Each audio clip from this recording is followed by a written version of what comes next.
What is good, Gray Gang? It's out here raining, but I have a fancy umbrella. There we go. And now it's not raining anymore. Or at least it's not for me. And so I'll be honest with you guys. As you know, I'm an outdoor YouTuber. And usually whenever it rains, I just don't make a video. Mainly because I don't want my $600 camera to get wet and, you know, explode. But today I was thinking about it. And I was like, dude, why don't you just go get an umbrella? And I'm doing it, and I think I like it. It works really nice. I'm gonna go ahead and take my hood off, because you know what? I don't need it anymore. But since this isn't exactly the biggest umbrella ever, you're probably gonna be right up in my face for a while. But that's okay, we're all family here. But what today's video is actually about is, boys, trapping season is in. And it's about time to put the smoking on some little fawn killers. And some corn stealers, also known as raccoons. Or miniature grizzly bears, depending on how you look at it. But before we set any traps, I've got a trail camera right over here that has caught coyotes, and coons, skunks, and possums pretty recently. And you know, we're just gonna go ahead and check it out real quick, see what we're dealing with. But anyways, here we go. Oh, you're kidding me, man. Ah, I forgot about that. I took the batteries out to go charge them. Well, I guess we're not checking this trail camera. But no worries, I can still use the trail camera that Daniel Boone used. I can still look in the sand and find some tracks. And if I look down here close enough, I think I may have just found some. Oh yeah, we did. I believe we may have just found our first animal. So if you look closely right there, you can see a few imprints right in there. And I'm gonna move y'all around so you can actually get a 3D view of it. But what it looks like is a bunch of small little divots. And that is actually a fresh track of rain. Yes, that's right, people. Whenever the rain hits the ground, it makes little divots in sand. You gotta watch out for that, people. That will get confusing at times. If it's raining, be a little bit more careful when you're tracking. But now that we've got the first animal out of the way, let's look for something else like a coon or coyote or something. Still shouldn't be too hard. I mean, there's tons of sand around here, and I know there's a lot of critters moving through here too. Looks like right there we have a four-wheeler, not exactly what we're looking for. Hey, here's a scrape. Oh, that's nice. I mean, I've already killed a deer this year, but this is a pretty nice looking scrape. Right there's a scrape right down here on the side of four-wheeler road. Perfect spot for him.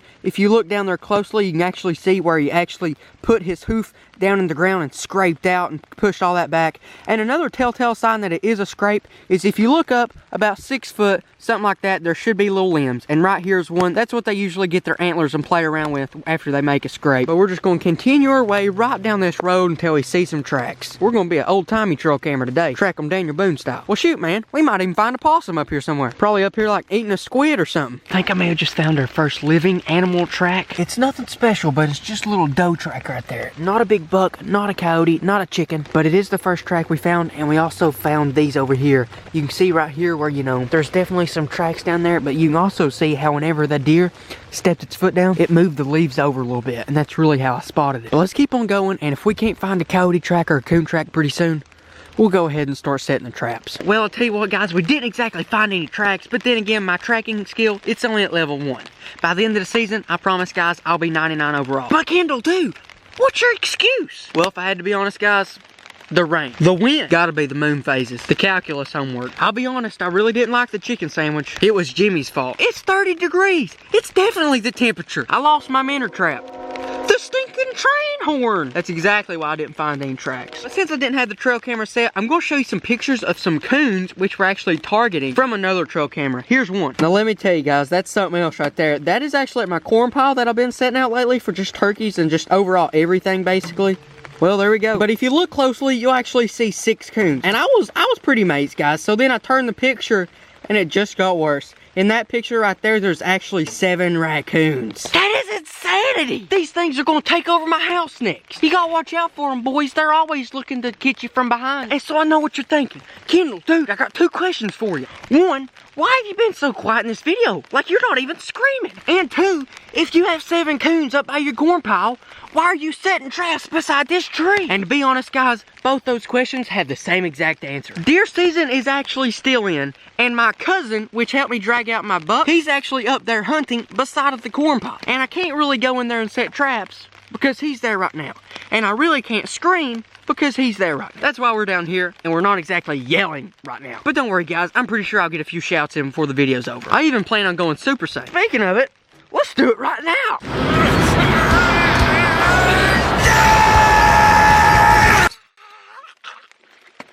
Okay, guys, I'm ready to set some stinking traps. We have to get on some coons, guys. I mean, shoot far, boys. We've done had one steal a car. We gotta go ahead and get them out of here. But as you may or may not have seen, we are using dog-proof coon traps, which are amazing because my neighbor's dogs come through here all the time. And with these traps, I can catch coons, possums, and skunks, unfortunately. But I can't catch dogs. And that's a plus. But what I'm going to try to do with this is wrap this around the tree with my little cable apparatus I have set up here. And then I'm going to stake it in the ground, put some corn down in there, and then I'm also going to put a little bit of KFC honey on top just to give it that extra little pizzazz. So here we go, wrapping it around the tree. If you really want to see this, I guess I can do a little tutorial at the end of one of the videos. And now let's go get some bait. So here we are. You can see I have the bait and everything. I have some corn right there in the Colombian consultation coon trapping trick, also known as a CCCTT, along with some honey right back there to get their little scent glands going. But anyways, I'm going to go ahead, pour some in there, pour some right down on the top. I don't care if I spill some, or a lot in this case, simply because I really want this coon to be interested and I want him to stay here a long time. And so now what I'm going to do is I'm actually going to put the CCCTT right over top of the coon trap. And the CCCTT is extra important in this kind of weather because I don't exactly want my corn to get wet. Or in some cases, I'll be using dog food, which actually expands when it gets wet, which is also not what I'm wanting. So I'm going to set y'all on my knee right here. Not too sure how that's going to work out, but it's going to have to. Open up my little honey right here. I'm just going to pour it right down on top of it. Oh yeah, baby. Get it right down there on top of it. That should give off some really good scent. And I'll be honest, whatever we catch, it may honestly come out of this tree. I mean, look at this. It's huge and hollow. It's untelling what lives in that thing. They may be a giraffe that lives in there. And now this one there, guys, I'm going to leave that there because it's shiny and he may think it's cool or something. And now, guys, this one's set. Let's go set one more. But as I'm walking through here looking for somewhere else to set the other coon trap, I promised to let y'all know when the backpacks came in stock. And let me tell you guys, they are back in stock and they are booming. So if you guys want one, you might want to hurry up over there and get one because last time they went out of stock real quick. I want to let y'all know that if you don't know where to buy one, it's either kendallray1.com/shop or the link is in the description if you just want to go down and click the link. I'll be honest, it's a lot easier like that. Should be the first link in the description as well. And for the next coon trap, guys, we're gonna set it right here on the side of this tree. Pretty simple process, you know, just wrap the cable around, set the trap, put it in the ground, and now I just bait it up with some KFC honey and corn. It's that easy, guys, it's so simple. The only problem is for this one, I don't exactly have the CCCTT. I think the last coon I caught actually ripped it to shreds. So this one's just gonna have to do without. And I do not. There we go. I'll come in here with a little bit of KFC honey, rip that open, put some on the top right there, and I'll be honest, guys, I think we're ready to go on and do something else. And I think I have just the thing that we need to do right now. But before we go out there and do that something else, I actually got my meat back from my deer. Like, that didn't take very long at all. It literally took like 3 days, not even lying. Now, this ain't all of it. This is like a very small portion of it. But right here, we have some deer round steak. Man, dude, look at that. That is some good looking meat right there. Right here, I have the tenderloin. That looks like the inside tenderloin, maybe. And then right here, we have a big old chunk, maybe a rump roast or a shoulder roast. Oh, yeah, there we go. And then right here, we got, oh, man, I dropped it. And then right here, we got the big neck roast right there. That is a big old piece of neck. Oh, dang, dude, that really is just a straight up piece of its neck. Right there's its esophagus or whatever you want to call it. Now, the next thing I'm about to show you is something that you have never saw on this channel before. And I do apologize for the big echo because I'm inside a building. What I'm talking about,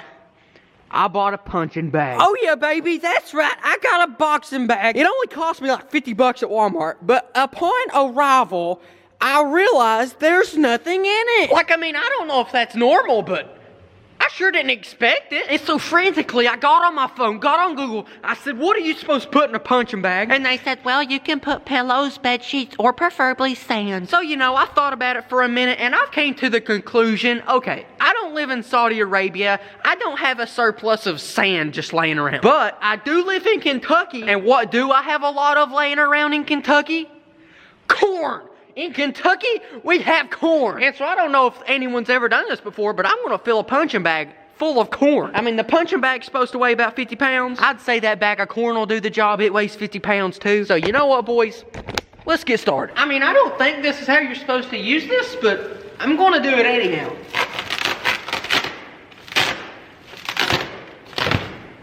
Yeah, that ought to do it. Oh, man. And I guess I'm just gonna try to fill it up like this. I should probably just put the whole bag in there, like bag and all. But then again, that would be kind of boring, so let's do it this way. Uh-oh. I believe I need to get y'all some John B. roll of this. Uh-oh, spilled some there, didn't I? Look at that juicy content. Only about 40 more pounds to go. Well, there you go, guys. That's about 80 pounds of corn right there. That is not even 80. I'd say about 90 pounds of corn. Well, I mean, I guess one positive to this is if I ever have a corn shortage and my chickens are hungry, I always have about 80 pounds stockpiled. And there we go, lock it up good and everything. I bet you I can't even pick this sucker up. Just kidding. No, I wasn't kidding either. It's pretty heavy. Oh my goodness.